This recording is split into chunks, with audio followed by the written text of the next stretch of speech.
we remain steadfast in our commitment in delivering local news that matters. Stories that inspire. Enriching the lives of Filipinos in the Philippines and across the globe. This is your GMA Regional TV. Buong puso para sa Pilipino. Mga balitang angay at angan sa One Mindanao. Sari-sari store sa Cagayan de Oro City, gitulis. Kapin 20,000 pesos nga halin, nalimas. Usa ka lalaki nga naniun og pusil sa sabaan nga silingan. Arestado. Karong hapit na ang abli klase. Presyo sa school supplies, sayron.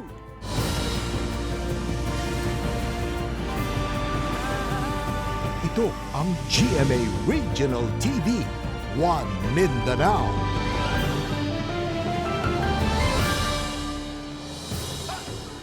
Maayong hapon Mindanao. Kini ang GMA Regional TV One Mindanao. Hatod namo ang pinakadagog pinakauling balita sa Mindanao. Ako si Sara Hilomen Velasco.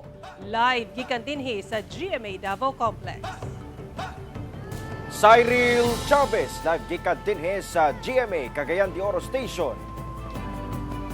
Efren Mamak live desde aquí na GMA Zamboanga Station. Sa pagsugod sa enrollment sa mga pampublikong eskwelahan, gipagula na sa Department of Trade and Industry ang price guide alang sa school supplies.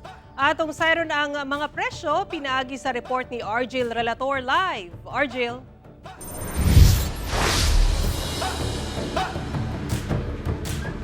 Sara, sumala sa DTI nga kadaghanan sa presyo sa mga school supplies kay wala na tarog kung itandi sa milabayng tuig. Apan doon na sa mga school supplies ang presyo ni mahal ug ni baba. Duha ka mga anak ang dungang gipa-enroll ni Ana sa Magallanes Elementary School sa Davao City. Usa ka mag-grade 4 ug mag-kindergarten. Human sa enrollment, asikasuhon na sab niya ang pagpalit sa mga gamit pang-eskwela. Ginapangandaman gayud kuno nila ang pag-budget, sanglit iyang bana lang ang dunay trabaho. Kuan, hinay-hinay, pag nakatigom, nagpalit na kong uniform, na natigom na kwarta, palit og uniform daan, then tigom na po para sa ilang mga shoes, tigom na po para sa school supplies. Dungan sa pagsugod sa enrollment sa mga pampublikong eskwelahan sa nasud, gipagulat na sab sa Department of Trade and Industry kun DTI ang price guide alang sa school supplies. Ang notebook mapalit sa presyong 11 pesos and 80 centavos to 52 pesos. Magdula sa 9 pesos and 50 centavos hangtod 61 pesos ang presyo sa grades 1 hangtod 4 nga pad paper.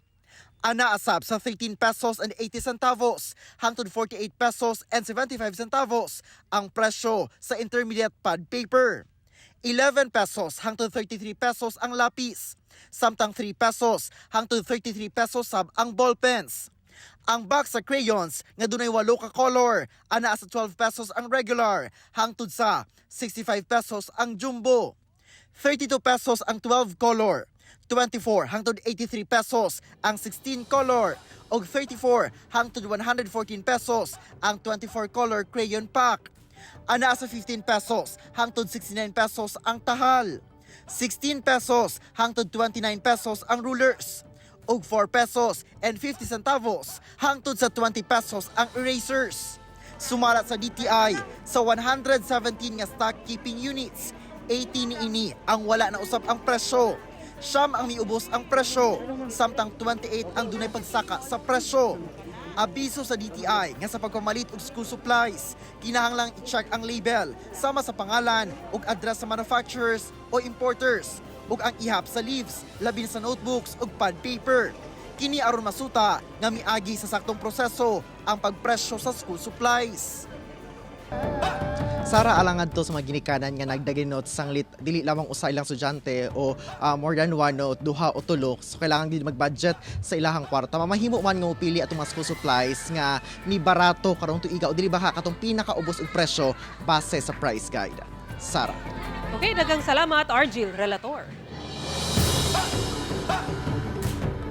Sari-sari store sa Barangay Patag, Cagayan de Oro City ang gisulod na sab og tulisan. Kapin 20,000 pesos na haling kwarta sa mong tindahan, nalimas ang pagpanulis.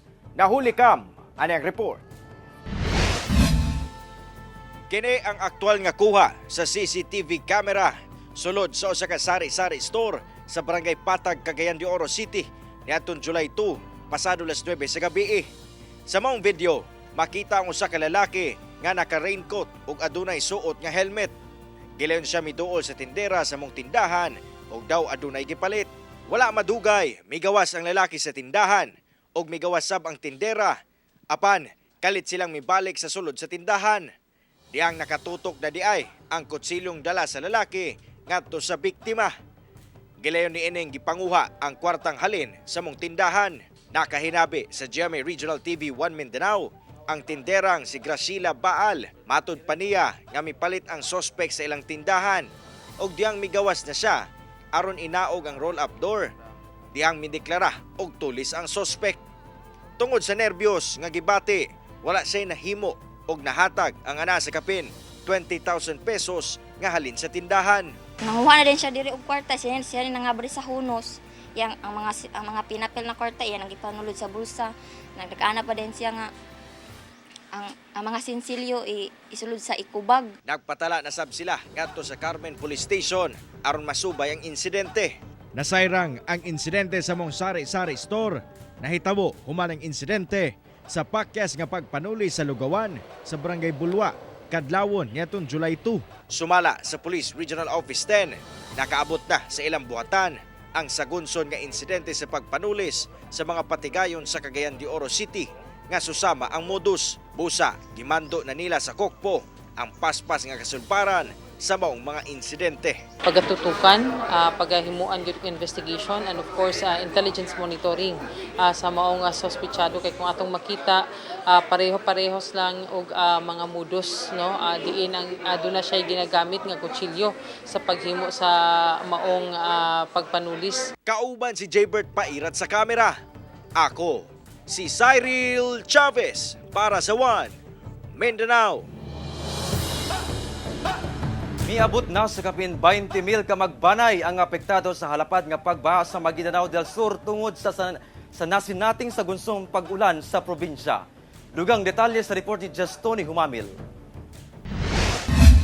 Daw nahimong dagat kining pipila ka bahin sa Ampatuan, Maguindanao del Sur tungod sa pagbaha sukad pa niadtong miaging semana. Hangtod karon, wala gihapon mahubas ang tubig baha tungod sa sagunsong mga pag-ulan nga nasinati sa lugar. Gani misulod na sa makabalayan ang tubig. Nabasa sab ang ubang mga gamit sa mga residente. Lakip mga kalsada, gibaha sab. Gani ana-ana sa hawak sa tao ang kalalum sa level sa tubig baha niining bahin sa kalsada sa lungsod. Busa palisuray ang paglatas sa mga motorista. Nalubog sab sa baha kining palm trees ug uban pang mga umahan sa lungsod. Perwisyo sab sa mga residente sa lungsod sa pagalungan ang baha sa ilang lugar. Lakip eskwelahan, barangay hall sa barangay Kudal gisulod sab og tubig baha. Hinuon mihubas naman daw kini apan duna pay pipila ka mga lugar sa lungsod ang nagpabiling baha pa. Sa Dato Abdullah Sangki sa susamang probinsya, palisuray sab ang pag-agi sa mga motorista niining bahin sa kalsada gumikan sa pagbaha. Busa gitabangan na sila sa kapulisan. Sigon sa PDRRMO Maguindanao del Sur, 12 sa 24 ka lungsod sa probinsya ang apektado sa pagbaha. Kini mao ang Dato Muntawal, Pagalungan, Paglat, Sultan sa Barungis, Dato Abdullah Sangki, Ampatuan, Sharif Agwak, Sharif Saidona Mustafa, Jan S.K. Pendaton, Dato Salibo, Mama Sapano ug Dato Piang. Mikabat na sab sa kapin 20,000 ka magbanay nga apektado sa pagbaha sa probinsya kung asa ang uban kanila ang nagtiner sa balay sa ilang mga paryente. Sanglit lakip mga evacuation center, gibaha sab. Basta po tayo naabot 50,000 na mga families po yung apektado sa entire province po ng Maguindanao del Sur. And counting pa po sir, pataas ng pataas po yung number kasi tuloy-tuloy po yung akyat ng tubig sir. Dugang sa PDRRMO Maguindanao del Sur, sagunso ng pagbundak sa ulan sa probinsya sukad pa niadtong miaging semana, hinungdan gabilapaw ang kasapaan. Dito po kasi sa Maguindanao del Sur, yung catch basin, punta lahat ng mga tubig galing doon sa mga kabundukan ng Cagayan, Kidnon. So yun po yung nagiging isang cause ng pagbaha dito sa aming probinsya. Hinoon walay natalang casualty sa pagbaha. Sanglit dayon nilang ginapahikling ang mga residente kung makasinati og pagdaot sa panahon. Padayon ang assessment sa buhatan sa danyo sa pagbaha. Nakatakdang mag-apod-apod og hinabang ang provincial government ngadto sa mga apektado sa pagbaha. Nag-request sab karon og dugang supplies ang probinsya alang sa mga nabahaan. Ang pagdaot sa panahon dala sa epekto sa miaging Intertropical Convergence Zone sa probinsya. Ako si Jess Tony Humamil para sa One Mindanao.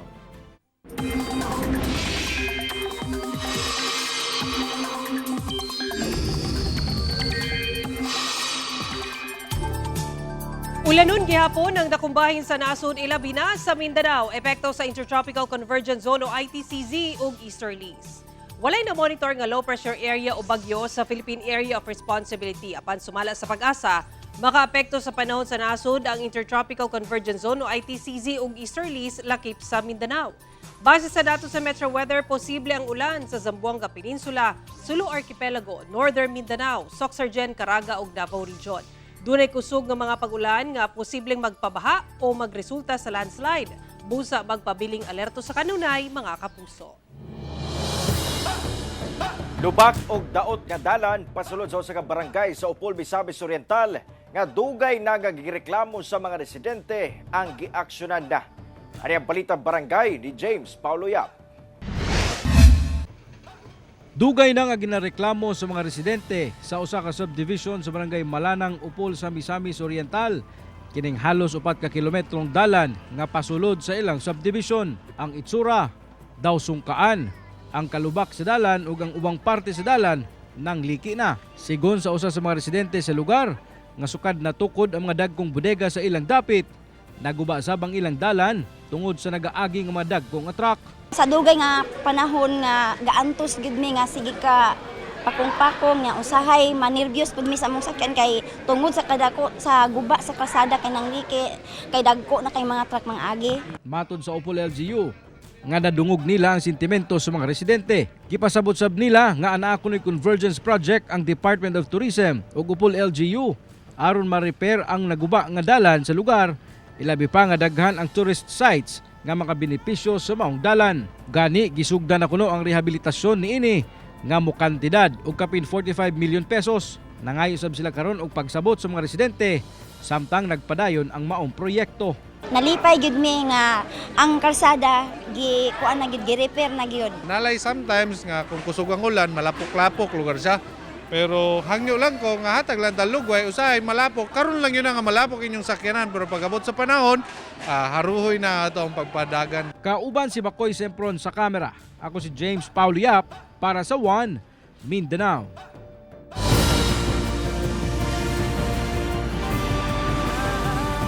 Ito ang GMA Regional TV, One Mindanao. Posible na sab nga ipatuman sa Land Transportation Office sa Davao Region ang No Plate, No Travel policy. Dugang detalye sa live report ni Kent Abrigana. Kent?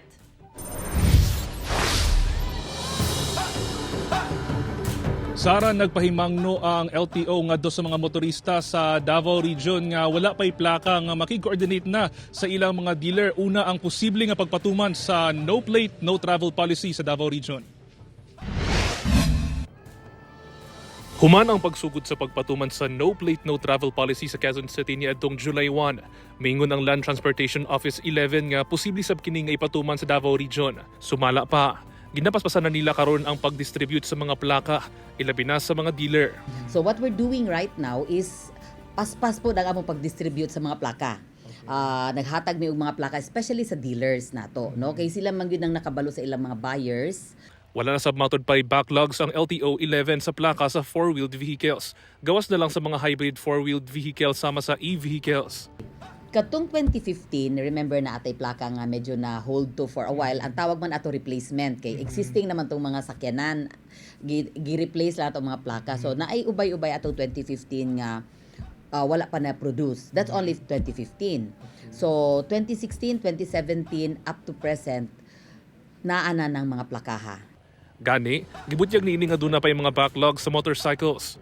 Usamatod pa sa mga rason mo ang pag-usab sa design og alphanumeric combination sa mga plaka. Amo magiulahi og print dito sa fabricate sa Manila katong lagyo na. Okay. Mas gusto namo progressive ta kumbaga mahatag dayon namo plus katong earlier date year mahatag na namo. Hinoon, dura na matud pay nakaandam nga plaka alang sa mga mupalitay pa lang og motorsiklo. Sumala sa LTO, pwede maslutan og 5,000 ang mga sakyanan nga walay plate number. Busa, ginawag sa LTO ang mga motorista nga i-follow up na ang ilang mga plate number sa dealer sa ilang sakyanan. O di ba kaha, i-contact ang hotline number sa LTO aron mahibaw-an ang status sa ilang plaka. Sara, sa karon nagahulat na lang og memo ang LTO 11 gikan sa Central Office kung ipatuman na ang maong polisiya dinhi sa Davao Region. Sara. Okay, dagang salamat, Kent Abrigana. Gikabalakan na sa katawhan ang sagunsong shooting incident nga natala sa General Santos City. Dugang detalye sa report ni Jess Tony Humamil. Sabado sa buntag, gipusil patay ang 74 anyos nga kanhi publisher sa ka local newspaper sa gawas sa iyang balay sa Silway, Barangay West sa General Santos City. Dead on the spot ang biktima. Samtang daling biikyas ang duha ka mga suspect nga lalaki sakay sa motorsiklo. Niadtong Lunes, laing pagpamusil na sabang nahitabo kung asa usa ka babae ang biktima nga gipusil sulod sa iyang balay sa Barangay Fatima, General Santos City. Adlong Martes, usa ka lalaki sabang gipusil patay sa Barangay West. Ang suspect patay sab sa operasyon sa kapulisan human giingong bisukol. Pipila lamang kini sa mga insidente sa pagpamusil sa syudad. Sigon sa General Santos City Police, mukabat na sa kapin 20 ang ilang natalang shooting incident sa syudad sukad Enero karong tuiga. Ang mga reason sa behind niya na sa itong shooting incident sa Dinsan is personal grudge, meaning dili na sila interrelated o correlated sa isa't isa sa mga hitabo. Lain-lain nga senaryo ang ilang hitabo ang shooting incident. Gikabalaka karon sa pipila ka mga general ang nahitabong sunod-sunod nga pagpamusil dinhi sa General Santos City. Tinguha nila nga dayon kining maaksyonan sa LGU ug sa otoridad. Balakang pugod mi na like halimbawa ka wala may kabalo kung sa mga mahitabo og unta madakpan na sila og kanang unta karang ma-action na sila og patagaan na siya batas. Hinoon misaad ang kapulisan nga sumpuon ang kriminalidad sa syudad ug ipaniguro sab nila ang seguridad sa katawhan. Ato yung panigamutan nga makakuha yun less yun ang atong insidente. Kauban si Bong Vicencio sa kamera. Ako si Jess Tony Humamil para sa One Mindanao. Usa ka langyaw ang arestado human kini nag-bomb joke sulod sa Dipolog City Airport. Sumala pa, nahitabo kini diyang moboard na unta ang maong Australian national kauban ang Mrs. Nini sa ilang flight padulong Manila niadtong Miyerkules pasado alas 5 sa buntag. Diyang gipangutana sila sa airline staff kalabot sa sulod sa ilang check-in baggage. Mitubag ang lalaki nga aduna lang kuno kini atomic bomb ug dayong miingon nga komedya ra kuno. Diyang gi-question na ang langyaw. Mitubag kini nga pulos personal items ra ang sulod sa iyang bagahe ug nangayon na og pasaylo. Gi-kustodiya na sa Aviation Security Group ang maong langyaw ug wala na mipadayon sa ilang biyahe. Ubos sa Presidential Decree number 1727, silutan ang bisan si kinsa nga mag-bomb joke o pwedeng mapriso og hangtod 5 ka tuig o pwedeng magmulta og hangtod 40,000 pesos. Nakaplaga na ang lalaking naanod sa sapa sa Barangay Coronon sa Santa Cruz, Davao del Sur niadtong Domingo, apan patay na ug naglutaw-lutaw sa kadagatan sa maong lungsod. Mao day kini o nakaplagan sa mananagat sa kadagatang sakop sa Barangay Coronon sa Santa Cruz, Davao del Sur ang usa ka patayng lawas Miyerkules sa gabii. Mao na day kini ang lalaking naanod sa naghagurus nga sapa sa Barangay Coronon niadtong Domingo sa hapon. Gila kini nga si Ramil Dulay, 47 anyos. Gipangita kini sa mga otoridad niadtong adlaw apan pakyas nga makita. Una na nga gibutyag sa igsoon sa biktima nga nakainom kini dihang minaog sa hagdanan sa creek paingon sa sapa ug didto na kini naanod sa kusog nga sulog sa tubig baha. Gidala na sa punerarya ang patayng lawas sa lalaki. Baliktad nga pagtaod sa Philippine flag sa Bureau of Local Government Finance Region 10 viral sa social media. Adunay pagpasabot ang maong buhatan. May kuha og atensyon karon sa mga netizen ang hulagway nga gi-upload sa ka netizen. Din makita ang Philippine flag nga baliktad pagkataod sa flagpole. Makita nga anaa sa ibabaw nga bahin ang kolor pulang sa flag ug ang blue ang anaa sa ubos. Mihani kini og managlahing reaksyon sa netizens. Personal nga gibisita sa GMA Regional TV 1 Mindanao among ahensya aron mapaklaro among hitabo. Wala na sila miatubang pa sa kamera apan gibutyag nila nga honest mistake og wala gituyo ang mong insidente. Ilang liaison officer kinsa usa ka PWD kuno ang nagtaod sa mong flag ug wala niini nabantayan nga nabaliktad kini. Dali sab kuno dayon nga gitanggal ang mong flag tungod sa pag-ulan kagahapong adlaw. Nanawagan sila karon sa publiko nga likayan ang pagpakatag og maling impormasyon o espekulasyon aron malikayan nga makahatag og kabalaka sa publiko.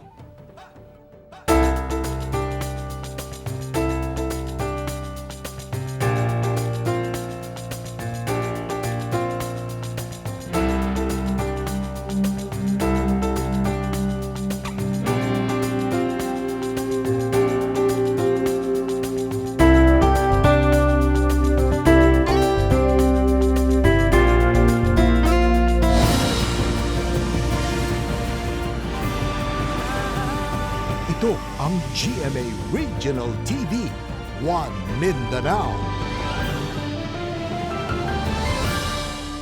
Magpatuman og cease and desist order ang Zamboanga City Licensing Office sa 18 ka gasoline station sa syudad nga nasayrang nag-ooperate bisan walay business permit. Ano ang report ni Krisa Dapitan? Kamatikdan ang pagdaghan sa mga gasoline station sa Zamboanga City. Gani, kada barangay sa Central Business District, dili na moubos sa duha ang makitang gasoline station. Apan dihang nagpahigayon og inspeksyon ang City Licensing Division Office sugod Mayot 28 ning tuiga, nadiskubrihan nila nga dunay gasoline stations nga nag-operate nga walay business permit. As of July 2, gawa sa 48 ka mga gasolinahan nga ilang nabisita, 18 niini ang napakya sa pagpakita og business permit. Alam naman natin na it is a flammable yung product nila, no? And high risk yan to the public, no? So dapat lahat ng mga regulations na-meet na nila. Unfortunately, itong mga businesses na ito naka-construct na, nag-operate na. So upon inspection, it's already operating without business permit. Tungod ni ana, hatagan og tulo ka notice to comply ang mga gas stations apan kung mapakyas gihapon sa pag-comply, pwedeng pasiradaan ang ilang negosyo. Sa karon ginaduso na sa ahensya nga hatagan og cease and desist order kining mga gas stations aron mosunod gayud sila sa balaod. Sa karon duha pa lang sa 18 kanila ang nahuman na matud pa og comply. Hinuon padayon pa sa karon ang pagtuyok sa ahensya alang sa mga negosyong walay mapakitang business permit. Sumala sa buhatan, adunay penalty alang sa late registration kung diin anaa sa 25% ang penalty per quarter ug 2% kada bulan. Not only for payment of taxes but also for regulation of businesses to ensure public safety, health and order, secure their business permits immediately. Kauban si Sim Romero sa kamera, ako si Krisa Dapitan para sa One Mindanao. Gibutihag sa Department of Health Region 9 nga dunay kakulangon sa anti-rabies vaccine sa mga animal bite treatment centers sa riyon. Apan mipasalig ang buhatan nga moabot ay ilang supply niini karong bulana. Ani report.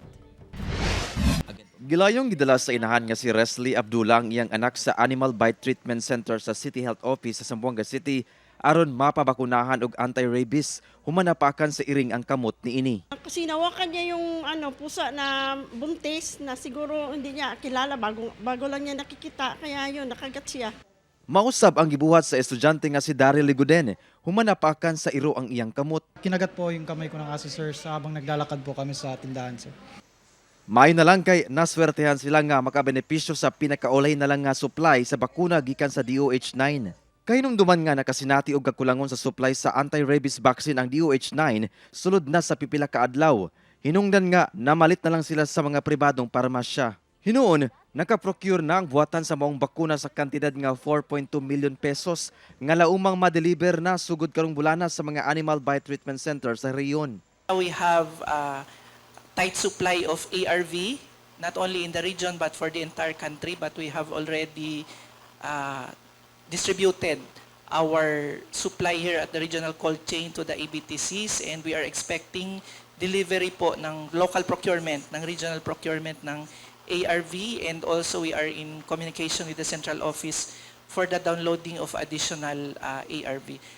Sa Zamboanga City, gibana-bana ang miabot na sa kapin 12,000 ang animal bite cases sulod lang sa 6 ka bulan gikan January 1 hangtod June 30 ning tuiga. itandi sa kapin 16,000 cases sa tibok tuig na sa 2023. Sumala sa DOH-9, musaka ang animal bite cases kung hot months sama sa bulan sa Marso, Abril ug Mayo. Sanglit iritable ang mga hayop kay init ang panahon. Pahimangno sa DOH-9 nga kung ugaling mapaakan og hayop, tagdon gayud kini og magpabakuna. Kung makagat ng aso or pusa or anong animal, dapat yung first aid doon is kuhaan siya na lalabas yung dugo, and then wash it with clean water and soap, and then punta doon sa pinakamalapit na ABTC so that they can be advised kung anong gagawin. Kauban si Sim Romero sa kamera. Ako si Efren Mamak para sa One Mindanao. Karong ting-ulan, doble na ang pagpangandam sa lokal nga kagamhanan sa Alabel, Sarangani aron di masuble ang nahitabong grabing pagbaha niadtong 2022. Ano ang report ni Justoni Humamil? Ulahing na sinati ang kusog nga pagbaha sa barangay Maribulan sa Alabel, Sarangani niadtong November 17, 2022. Halos dili magian ang kalsada. Pipilasab ka mga balay sa maong barangay ang nadanyo sumangibanla sa baha. Human milapaw ang Buayan River hatod sa kusog nga pag-ulan. Karon, gipatasan na ang daig sa maong suba. Gani doble na ang pagpangandam sa Alabel LGU aron balikayan ang grabing kadaot hatod sa pagbaha labi na karong ting-ulan na. Formulate na tawag na approve na sa itong council ang atong disaster preparedness plan sa La Nina. Lakip dito ang atong mga preparation, atong mga response o mga agencies nga nakalambigit atong nga maong plan. Giabisuhan na sab nila ang mga residente nga namuyod daplin sa sapa nga magbinantayon o galing mamatikdan ang pagdaot sa panahon ug dili maayong kahimtang sa sapa. Yes sir, ang mga tao sir, aware na sila diha nga kung may mga tubig man nga umabot sa ilang komunidad, dito sila tawag sa tong Alabel Rescue Team. Catch basin gina sa maong tubig sa Maribulan River o sa Malungon Buayan River. Hugot sab nga gibawal sa LGU ang pagpatukod og balay sa kilid ra sa sapa aron malikay sa peligro. Kauban si Bong Vicencio sa kamera. Ako si Jess Tony Humamil para sa One Mindanao. Kung niadtong El Nino nabalaka ang mga mag-umas sa nangaliki nga umahan apan karong sa gunso ng ulan, namromlema na sab sila sa mga tanom nila nga nangahumol na sa tubig baha. Busa gilaraw sa Zamboanga City LGU ang pagmugna og Task Force La Nina aron tabangan ang mga apektadong mag-uuma. Ani ang dugang detalye. Maayong pagkahumol sa tubig baha kini mga tinanom nga gulay ni Mirna Bolado sama sa pechay, okra, alugbati, mais ug talong sa iyang umahan sa Sitio Barigon, Barangay Tugbungan, Zamboanga City. Kini gumikan sa pagbaha diyang mibunok ang ulan Miyerkules sa gabii. Busa naguol gayud siya ilabi pa nga kinira ang ilang ginasaligan alang sa ilang pang-adlaw-adlaw nga panginahanglanon. Inante na harvest kami, pwede kami asin 200. Kumpra kami aros pati mga konsep. Para kami. Tumala sa mga mag-uuma dinhi kung magpadayon ang mga pag-ulan nga posibleng magdala og pagbaha, posibleng wala na sila'y maani sa ilang mga gipang tanom. Busa nanawagan sila og ginabang gikan sa lokal nga kagamhanan. Matod sa Office of the City Agriculturist, plano karon sa Zamboanga City LGU ang pagmugna og Task Force La Nina nga langkuban sa nagkalain-laing ahensya sa syudad. Kini aron tutukan kung paunsa na sabtabangan ang mga mag-uuma kinsa naapektuhan sab kaniadto sa El Nino. Recently, si city government already issued an executive order creating the Task Force La Nina for the city of Zamboanga. Dugang sa OCA, lakip sa mga programa sa mong task force ang recovery and rehabilitation sa mga pananom sa mga mag-uuma. Lakip sab sa aquaculture sa mga fisher folk. Pan lang namin dyan is really on the part of the rehabilitation and recovery. Paano makakatulong ngayon si Office of the City Agriculturist with the help of the City Government of Zamboanga through Mayor John and the Department of Agriculture, kung ano yung programa na ibibigay natin sa kanila for them to recover and rehabilitate yung mga losses nila. Sa karon nagpadayon ang monitoring o assessment sa buhatan kalabot sa agricultural damage sa syudad gumikan sa mga pagbaha. Kauban si Sim Romero sa kamera. Ako si Efren Mamak para sa One Mindanao. Gipasabot sa Department of Public Works and Highways Region 11 nga kabahin sa preventive work maintenance ang kasamtangang pagtrabaho sa pipila ka parte sa kalsada sa MacArthur Highway sa Davao City. Kiniyuman nakadawat og pagsaway ang DPWH Region 11 gikan sa mga motorista nga maapektuhan sa kahuot sa dagan sa trapiko gumikan sa ginatrabaho sa kalsada. Kini ang kasamtangang pag-aspalto sa parte sa Ulas, Matina, Quirino ug Damosa sa Davao City. Sumala pa ni Dean Ortiz ang tigpamaba sa DPWH 11 ato sa pakighinabi sa GMA Super Radyo Davao nga tumong niini ang pagpreserba sa maong dalan aron dili daling madaot. Apan giangko ni Ortiz nga limitado ang pagtrabaho sa maong mga lugar tungod sa gitakdang kondisyon sa Traffic Management Board sa Davao City nga trabahoon kini panahon sa kagabhion. Dugang pa sa opisyal nga apektado sab ang trabaho tungod sa mga pag-ulan. Subling nangayo og pagsabot ang ahensya sa posibleng kalangay o ubang epekto niini sa mga motorista sa maong proyekto. Mao kadto ang mga ulahing balita sa Mindanao karong adlaw. Mamahimo ninyo kining makita pag-usab pinaagi sa pagbisita sa official website sa GMA Regional TV o bisita ang official YouTube channel o i-click ang subscribe button para sa pinakaulahing balita.